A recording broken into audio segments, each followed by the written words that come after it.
So good morning काय सकाळचे वाजलेले आहे 6:45. 6:45 वाजल्यामुळे आपण निघालो आहे मॉर्निंग वॉकला. हे मी घातलं स्पोर्ट्स शूज पाचॅक, एकदम स्टायलिश प्रकारे मी स्पोर्ट्स शूज घातलेले आहे आणि स्पोर्ट्स शूज घालून निघालो आहे मॉर्निंग वॉकला. सकाळचं वातावरण एकदम फ्रेश थंड आणि एकदम सायलेंटली वातावरण असल्यामुळे खूप बरं वाटतं. एकदम डोकं फ्रेश माइंडेडली म्हणजे खूप फ्रेश होतं. त्यामुळे सकाळचं मॉर्निंग वॉकला जायला मजाच वेगळी येते. भाईसाब भावांची भांडण. Camera start camera. काय मग भाईलो, मैं लड़की है रे. अजून एक भाऊ भावा सकाळी सकाळी सन बाथिंगसाठी बसलाय. काय भाऊ, कोण आहे रे?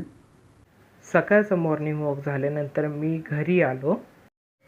स्कूटीला पुढच्या रिमला ब्लॉक आल्यामुळे म्हणजे गाळा आल्यामुळे मी आणि दादा निघालो गाडी रिपेअर करायला. तर दादाला सुट्टी असल्यामुळे मी आणि दादा गेलो स्कूटी रिपेअर करायला. स्कूटी रिपेअर करायला गेल्यानंतर दुकानात गेल्यानंतर कळालं की जे गाळा भरतात स्कूटीचा रिमचा जो गाळा भरतात ते उशिरा येणार आहेत.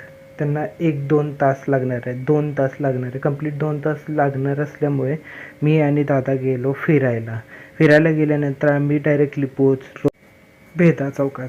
भेदा चौकात पोचल्यानंतर मग कळालं की समसाद भाऊ आपले तिथून जवळ राहतात. त्यामुळे आम्ही बोलून घेतलं समसाद भाऊला.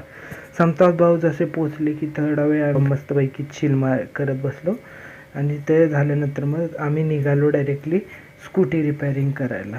जे रिमचे गाळा भरतात ते काका आले असल्यामुळे शेजारच्या दुकानातून आम्ही पटापट रिम काढायला गेलो. शेजारच्या काकांकडे जसे आम्ही स्कूटी नेली तसे ते काका पटापट टायर काढायला लागले. टायर काढून झाल्यानंतर मग त्या टायरमधून रिम काढायला लागले. रिमचा गाळा भरून झाल्यानंतर मग आम्ही शेजारच्या दुकानात नेलं कारण की ते रिम टायरला अटॅच करतील. टायरला अटॅच करून झाल्यानंतर मग काकांनी टायर तो आपल्या स्कूटीला लावला. सगळं काम पूर्ण झाल्यानंतर मग गाळा भरते त्या काकांना आणि ज्यांच्याकडून आम्ही रिम काढून घेतलेले होते त्या काकांचं पैसे देऊन झाल्यानंतर मग आम्ही निघालो घरी जात असताना जोराशी भूक लागलेली. त्यामुळे मी आणि दादा थांबलो दत्त चौकात.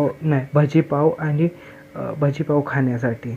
भजीपाव खाऊन झाल्यानंतर मग मी आणि दादा निघालो घरी.